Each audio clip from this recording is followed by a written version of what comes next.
Celebrating and Taking Charge of ADHD is an innovative group coaching program incorporating mindfulness as an essential tool throughout. This podcast addresses a number of topics that we face on a day-to-day basis and celebrates the precious human life we have all been given. However, you may be aware of some of the symptoms associated with ADHD that hold us back, so let's take charge of it together. Welcome to the Celebrating ADHD podcast. I'm joined today with Tal Ben Shahar. Okay, thank you. How are you? Yeah, I'm well, thank you. It's great to meet with you again, Tal. Just on behalf of all the Celebrating ADHD listeners, we really appreciate your time, and we're really pleased that you were able to join us today. So just to give those who are not familiar with your work a bit of a background, Dr. Tal Ben Shahar is an internationally renowned teacher and author in the fields of happiness and leadership. After graduating from Harvard with a BA in philosophy and psychology and a PhD in organizational behavior, Tal taught two of the most popular courses in Harvard's history: positive psychology and the psychology of leadership. He then went on to teach happiness studies at Columbia University.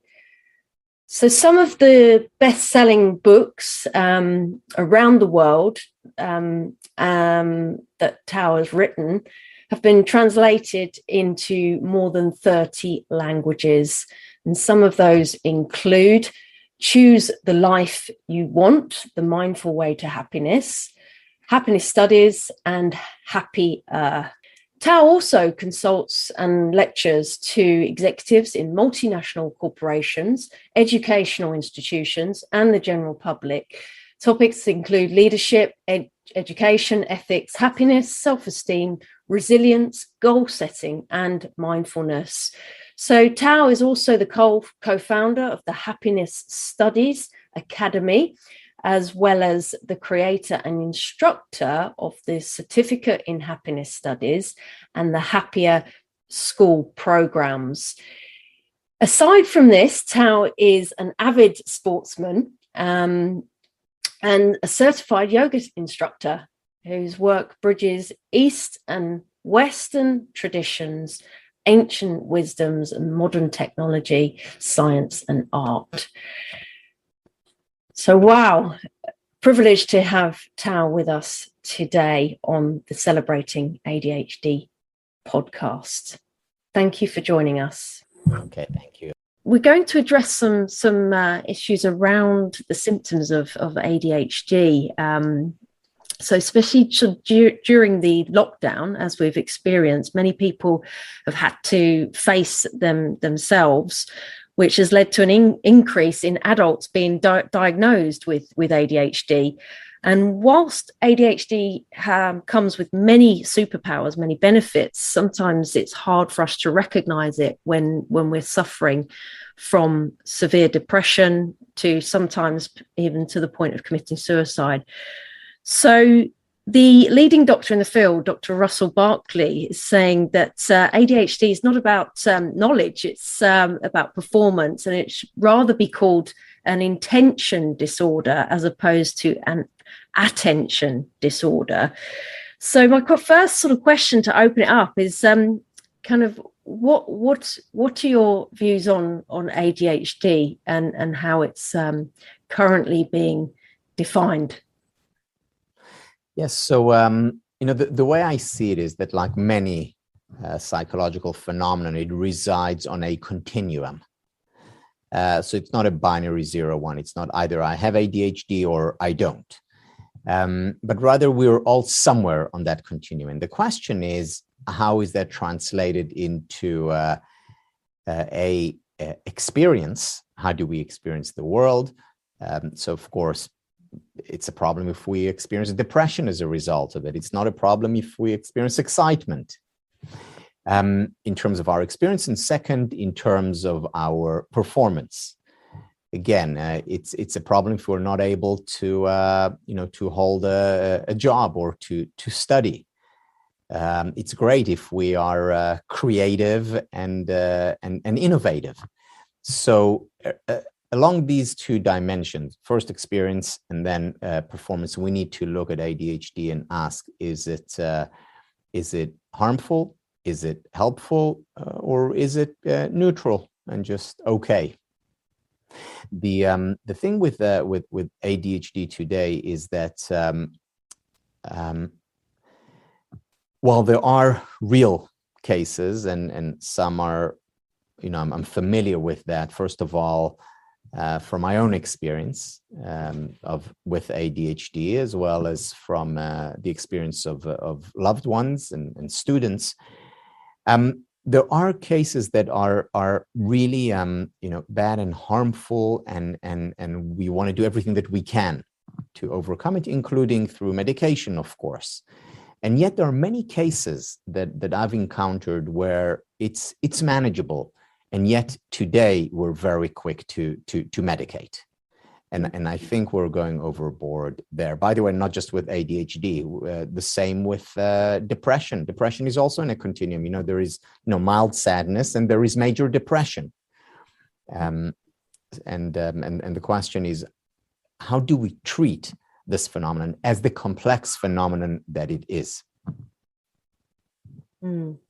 Yeah, absolutely. It's really good points that you've raised there, because there is this concept of a holistic approach to treating ADHD, and some of the things that I've looked into myself and benefited from is mindfulness as part of that holistic approach.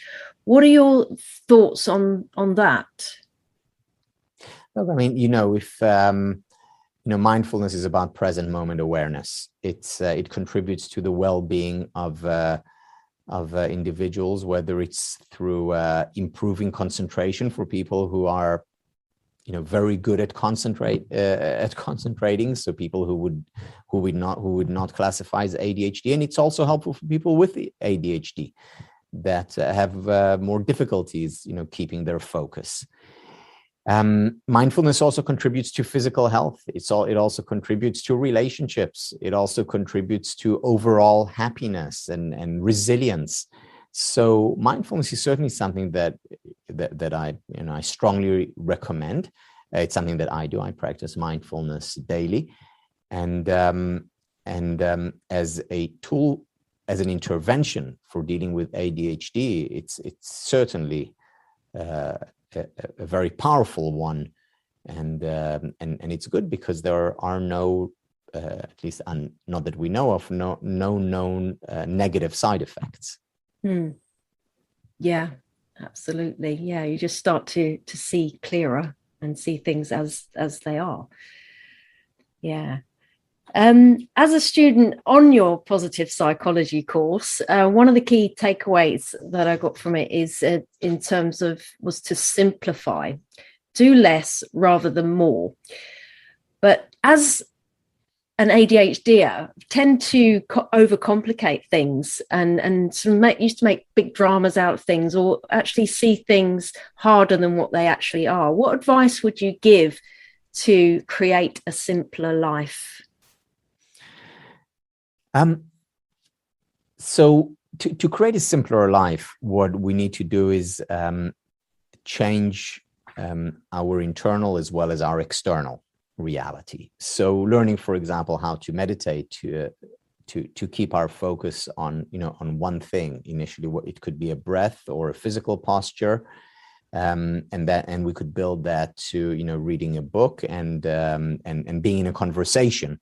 That is the change that comes from within. So the internal change.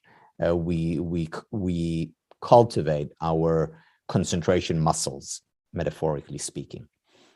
But then the change can also come from the outside by simplifying the external reality. If I'm in a room that is, and again, I'm talking here from personal experience. If I'm in a messy room and there is loud music blaring in the background, and I'm doing three things at the same time, then obviously it's going to be difficult for me to concentrate on a book that I'm reading.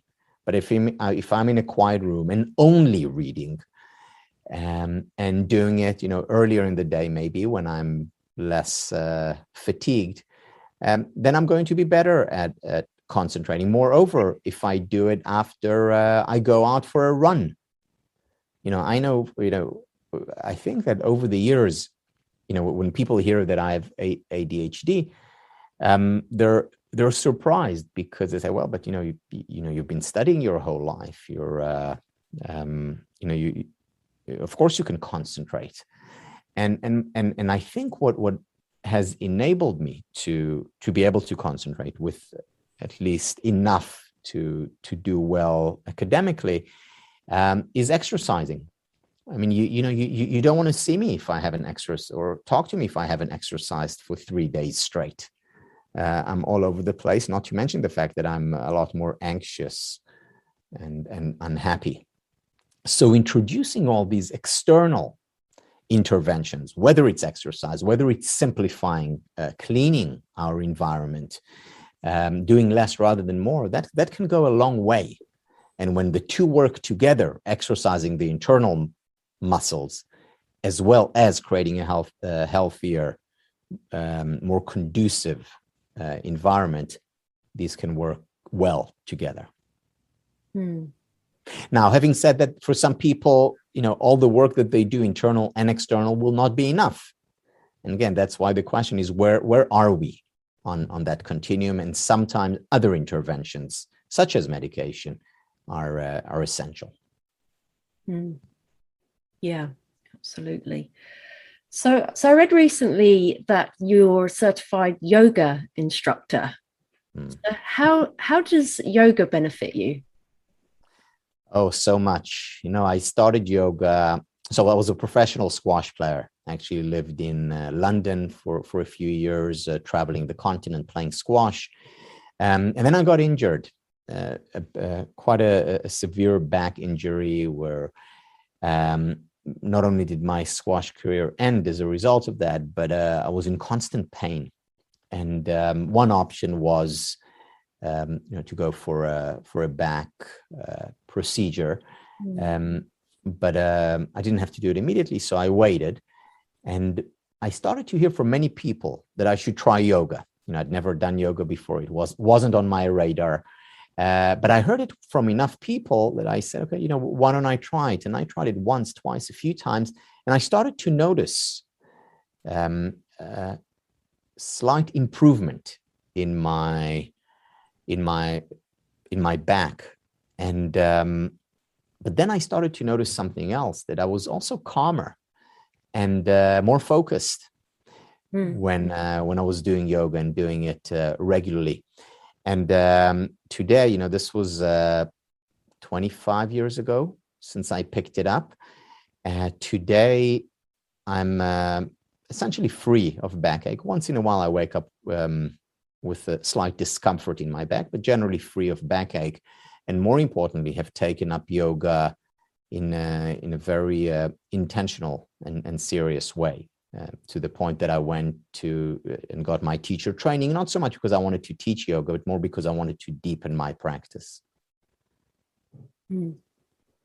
Yeah, absolutely. I've been teaching for a while and studying Kundalini yoga to a high level, and definitely notice that actually helping within ADHD is it's disciplines the mind, but also the body, and you start to listen to the body more and connect with the body, because I've spent so much time in my head, and it's nice to actually ground yourself into the body, isn't it?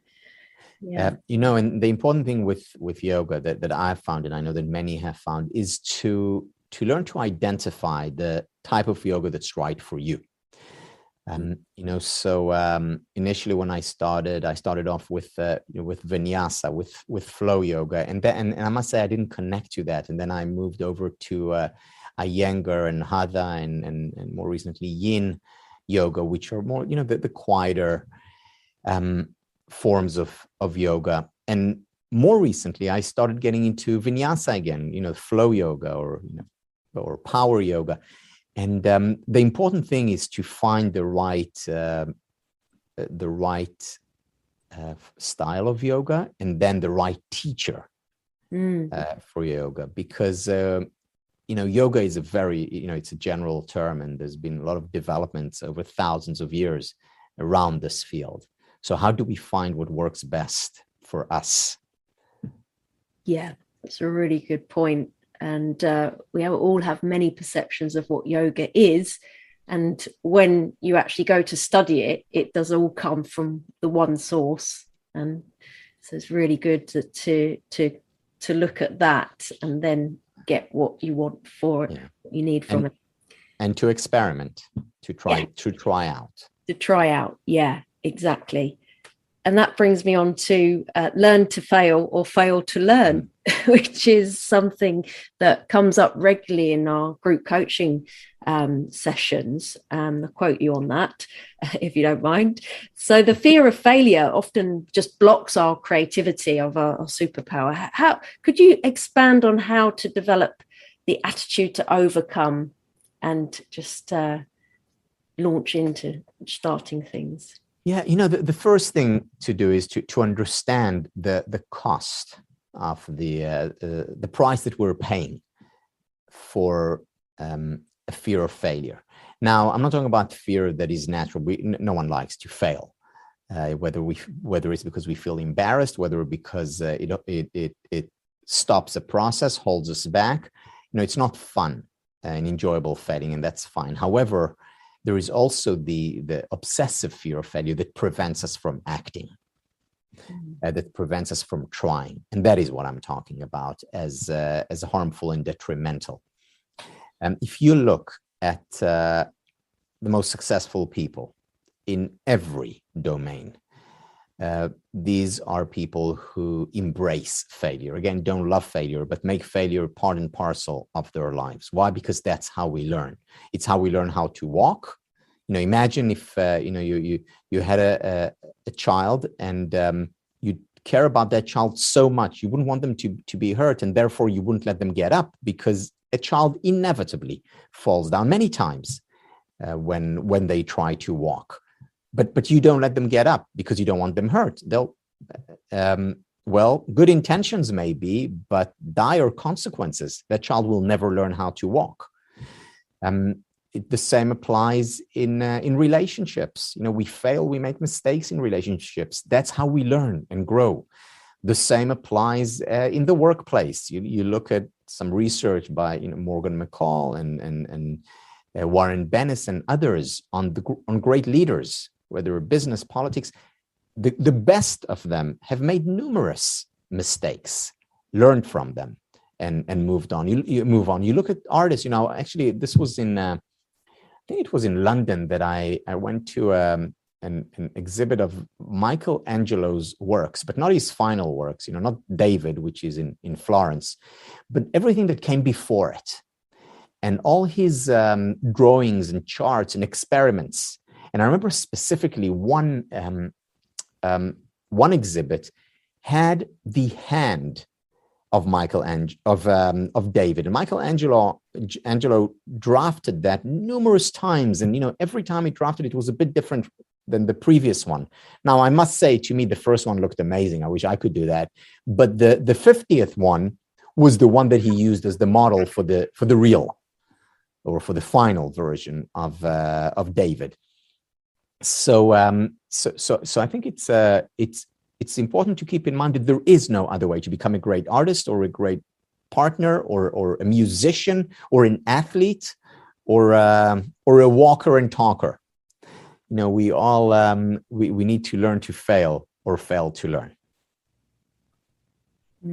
Yeah. Absolutely. Great. Thank you. You mentioned some of the great leaders and people that are very successful, and they do learn to fail. Otherwise, then they're not going to keep developing things, like Thomas Edison. Obviously, lots of experiments going on with the light bulb. But with regards to ADHD, there are so many people that are successful, and some of the names that come to mind, Steven Spielberg, Bill Gates, Will Smith, Richard Branson, and Jamie Oliver in the UK. They've all learned how to harness their superpowers. And maybe, there's others out there that are sort of shying away from this and not wanting to celebrate ADHD because of the stigma that's attached to it. So what would you say to them? How does one learn to view their weaknesses in the same way as they view their strengths, with a positive outlook? Yeah. So a few things. First of all, the biggest problem today with ADHD is that it's pathologized. And, the norm, or the normal rather, is not sitting in a classroom for 8 hours a day and listening to an authority figure lecturing at you. That's not normal. It hasn't been normal throughout most of human history. It's only the past 200 years or so that we've made this a requirement for moving on in life, for progressing. And that's unfortunate because, there are some people for whom this is easy or easier.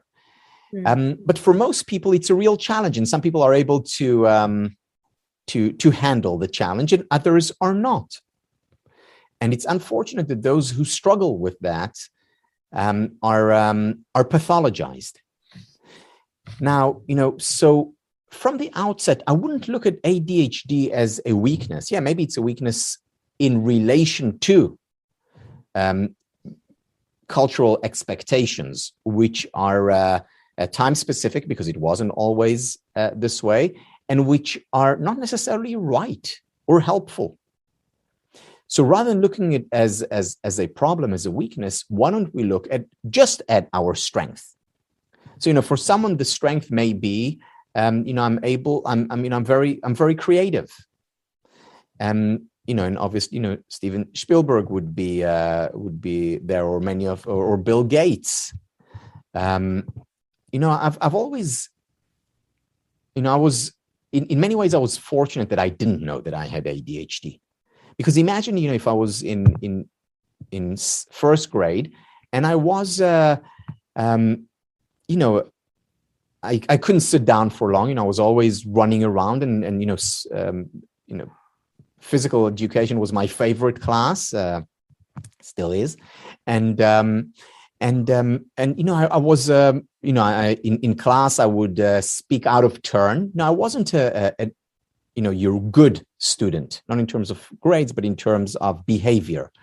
So imagine if I was diagnosed with ADHD and then immediately medicated. I don't think that would have done me justice, as I don't think it does many children justice. And again, I'm not talking about the extreme cases. And my mom is a school teacher, and she said, that there are some children whose lives were literally saved by medication. So I'm not bashing medication, period. I'm bashing, overusing it and pathologizing, the inability to sit down for 8 hours straight. And why not look at other strength? Maybe the strength is dance, or maybe your strength lies in working together, or maybe you're very friendly and outgoing, and your emotional intelligence, is through the roof, which we know is so important for leadership and success. So why not? Howard Gardner says we need to stop asking whether or not a student is smart. We need to start asking, what is the student smart at? So if we, as teachers, as parents and educators in general, start from that vantage point, then we can solve a lot, many problems down the line. It's the pathologizing, it's the labeling of ADHD as something problematic. That's the problem. Yeah, it's well said. Completely agree with that. And let's hope that will start to change. And as it is with people coming out, raising awareness a lot more about it now, that it's okay. And we're changing it slowly, but definitely a lot more needs to be done in that area. So this leads on to the next question. Is one of the most difficult aspects, I think, for the struggle with ADHD, when I didn't know that I had ADHD, was maintaining consistency. You mentioned many times about building habits, that it can take 21 days, 40 days to build a habit. What advice would you give on habit formation and how to keep that motivation going to develop those healthier attitudes? Yeah. So I think the most important thing, and this is especially for people who are closer or more on the ADHD continuum towards that end, but it's advice for everyone. Always go for the low-hanging fruit. Always go for the easiest, smoothest. One of my mottos in life is work hard where it's easy. So for me, it's been easy to, for example, to play squash. It came easy for me, from almost the first time that I went on court. I just resonated with the sport. It just fit, and then I worked very hard at it. This is very different from when I started basketball, where it didn't really resonate, and not just because of my height. So work hard where it's easy. So create habit. If it's easy for you to exercise regularly by walking around, around the block, great. If you're more of a dancer, wonderful. If it's easy for you to exercise while you're watching a series on TV, then do that. So find that what's easiest, and then it's easier to create rituals. I often, when I talk about the upside, one of the upsides of ADHD, I talk about the fact that it helped me become more selective when it came to what I do. Because, if I sit down now and try and read a book that someone picks for me, let's say, a book about a topic that I'm not particularly interested in, I will read about half a paragraph before my mind wanders. Even if I'm, after my exercise quota for the day. But if I sit down and I read something about a topic that I'm passionate about, I can, in a positive sense, lose myself in that text for hours and hours on end. So in a sense, I have and I know, by the way, many people who have such great ability to concentrate and focus, you give them anything and you tell them, read this, concentrate on this for 2 hours, and they will. And good for them. That's a strength. But even if we can't, even if we can only concentrate, focus on the things that we're really passionate about, then work hard where it's easy. I work hard in the field of psychology because I'm fascinated by psychology, and I read constantly. If you'd ask me to read, business texts or cases, I'm less interested in that. Someone else would be interested in that and less in psychology. Go for the easy, go for the low-hanging fruits, for the natural. The natural, and something you're interested in. Yes. Great. There's something else that I just wanted to get your thoughts on. During the positive psychology course, you shared a lot about your personal life and your own experience.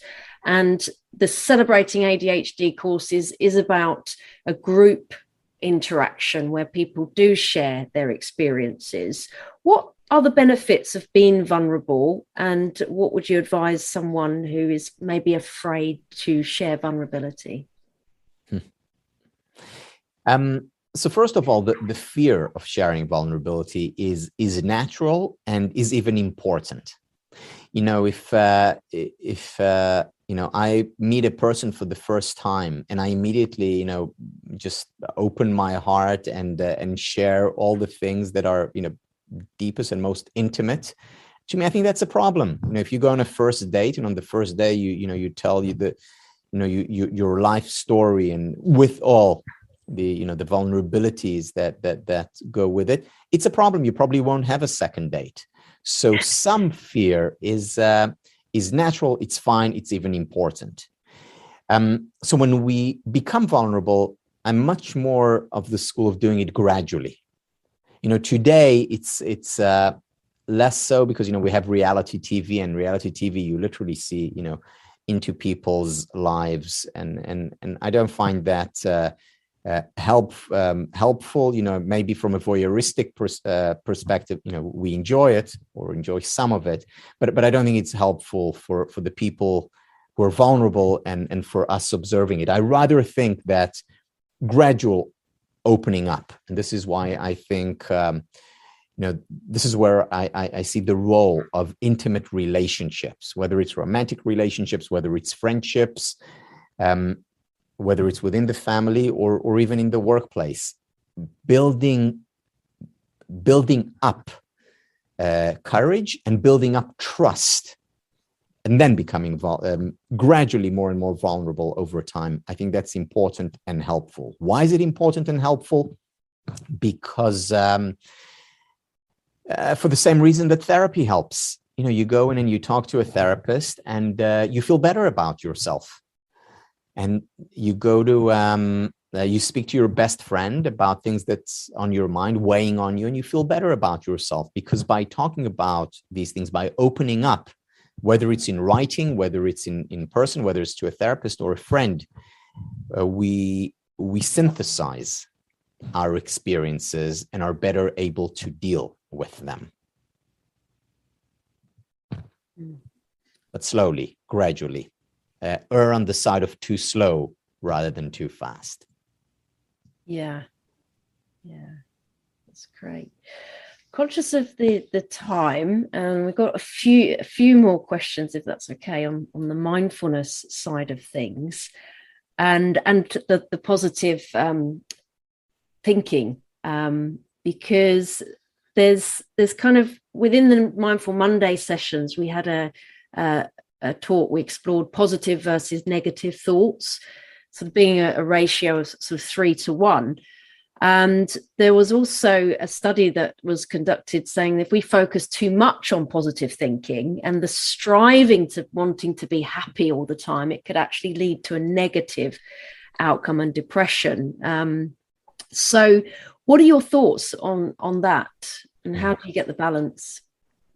Ever since the book The Secret came out, I've been asked on numerous occasions, so Tal, what is your secret to happiness?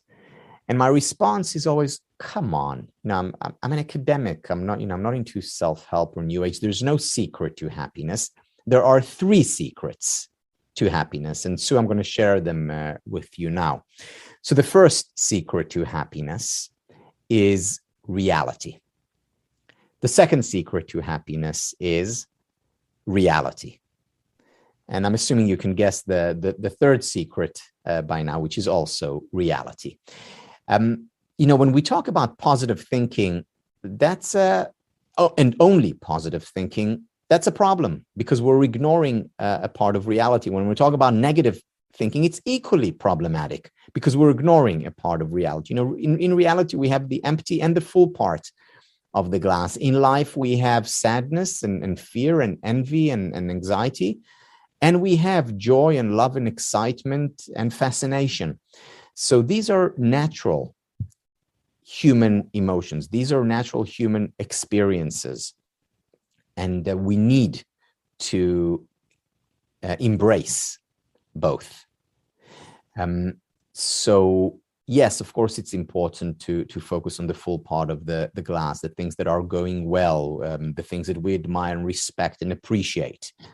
If we don't do that, we pay a high price, and we're certainly not going to be happy. At the same time, to ignore, to attempt to do away with painful emotions or negative thoughts, that is unrealistic and will only lead to frustration, and more than that, to these negative thoughts and painful emotions intensifying. So embrace reality with all its complexity. Reality, yeah, that's interesting, because normally what I see often is this misconception of meditation. People come and they think it's kind of a way to escape into a calmer world, and every sitting will lead to this bliss, this inner bliss. But the reality is that it is mind training. you're sitting there with your mind, and whatever is going on in your mind is the practice. So it's good, excellent to hear that from you, of what that we do need to actually approach this with reality. So you wrote a book called Mindfully Happy. What does that mean? How to be mindfully happy? So the idea in that book is primarily about choices. And at every moment in our life, we have a choice. The challenge is that we're not always mindful of the choices that we have. And I'll give you an example. So we know from a lot of work in psychology, and also from personal experiences, that appreciating rather than taking for granted the good things in our lives is good for us. It's good for our relationships. It's good for others. It contributes to more success. It contributes to physical health as well. So appreciation is a good thing. Taking for granted, less so. And yet, most people, most of the time, take the good things in their lives for granted. Why? Not because they don't know that being grateful or appreciative is a good thing. They know it, but it's because they're not mindful of the fact that they can choose. So to be mindful of the choices that we have, whether it's gratitude, whether it's kindness, whether it's openness, these are all opportunities that we have to increase our levels of well-being, to flourish. But the prerequisite for making the most of the potential is to be mindful, to be aware. Yeah, to be mindful. And the Buddha, going back to the Buddha, the original source, was talking about we create the world we live in with our thoughts and things like that. But then Gabor Mate kind of counteracts that and says, well, we do, but there's also the environment. So to what extent does the environment play in repeating patterns? Yeah, a great deal. I'll give you a very simple example. So there's research on change. And what the research shows is that when we work together with another person, an accountability buddy, or with the group, that automatically increases the likelihood of compliance and successful change. Increases it by over 200%. So doing it by ourselves is difficult. Doing it together is better, which goes to the more general point of just how much the environment, and the environment can be, our room, but it's mostly other people, how much the environment affects us. We know that we find, and this is research by Christakis from Yale, we know that we can find happiness clusters, meaning that happy people stick together. And it's not just because they're different from others, it's because happiness is contagious. We also find clusters of smokers or exercisers or depressed and happy individuals. Why? Because we're very much affected by our environment. Now, does this mean that we need to shun and run away from people who are unhappy or smoke or don't exercise? Not necessarily. Once again, we have mindfulness. Are we aware of the fact, or how can we be aware of the fact that other people's behaviors, actions, emotions affect us, and then choose what behavior, what emotion we would like to experience or to implement, and through that become an agent of change, not just of ourselves, but given that all these things are contagious, also affect others. Yeah, absolutely. That's really confirming to hear with that research, because one of the things that Satori offers is love and kindness meditation. So when the first lockdown came, offered it free for people to join every weekday at 8 o'clock in the morning. And that really started to change things in their world. And because they were focusing on it, other people started to change around them. So, and there's been many scientific studies that actually conducted on that meditation, with Matthew Ricard claiming to be the happiest monk in the world. But my final question here, today is, as you deal with some of the leading CEOs around the world, how receptive are they to meditation, and how important is empathy in leadership today, which is a really current topic of what's going on currently in the world? You know, there's a lot of research on the impact of meditation for leadership, the impact of meditation for teamwork, for relationships in general. And the thing to keep in mind here is that meditation contributes to happiness, and that's a great thing. It contributes to health, and that's a great thing. What we need to point out to those managers and leaders is that they will become better managers and leaders as a result of meditating regularly, or encouraging their team members to meditate regularly. You know, if I come to an organization, to the managers and say, look, I can come in and help your employees become happier, they'll say, that's wonderful. Why don't you come in for our, Christmas party? But if I come in and say, I can help your employees become more productive, I can help you become a better, more engaging and engaged manager, I can actually help you increase your revenues through these interventions. Now that becomes much more interesting. And this is what we need to focus on. So any intervention, whether it's mindfulness or other happiness intervention, is good in and of itself because it contributes to well-being, and that's wonderful. And it's also a means towards an end, whether it's success in school, whether it's success in the workplace, whether it's success in one's relationships. Absolutely. And if you're having a happier workforce, then they're going to be more productive and coming up with ideas and wanting to put the work in and to reach the goals of that organization. That's exactly right. Excellent. Well, thank you very much. We've come to the end of the time. Really appreciate your insights. There was a lot of questions there, and really appreciate your time. Thank you very much, Sue, and thank you for the work that you do. So very important. Thank you. I see myself really as a messenger and a guide for those who want to take charge of ADHD and rewrite their story around ADHD going forward. And I'm in a privileged place to be able to offer that. So the main thanks would go to my partner Chaim for his patience and wisdom for guiding me towards this path, to be able to share this with others. Obviously, there are many others that I owe gratitude to, such as my parents, Raf, Gav, and many of my friends and co-workers along the way. But really, I do owe a lot of gratitude to you, Tal, from developing the positive psychology course, enabling and planting those seeds to germinate into projects such as the gratitudeproject.org.uk and Satori Yoga, as well as celebrating ADHD. So thank you for joining us today.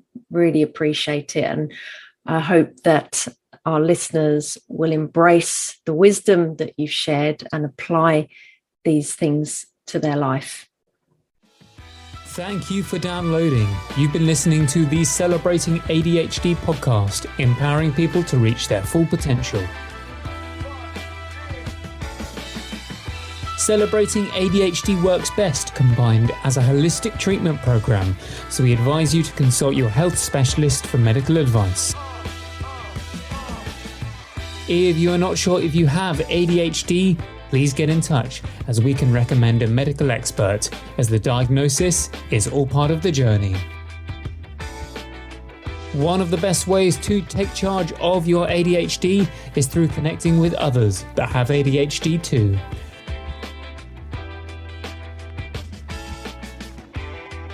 Please follow us on the Celebrating ADHD Facebook page, Instagram and Twitter, or join the members area at www.celebratingadhd.com.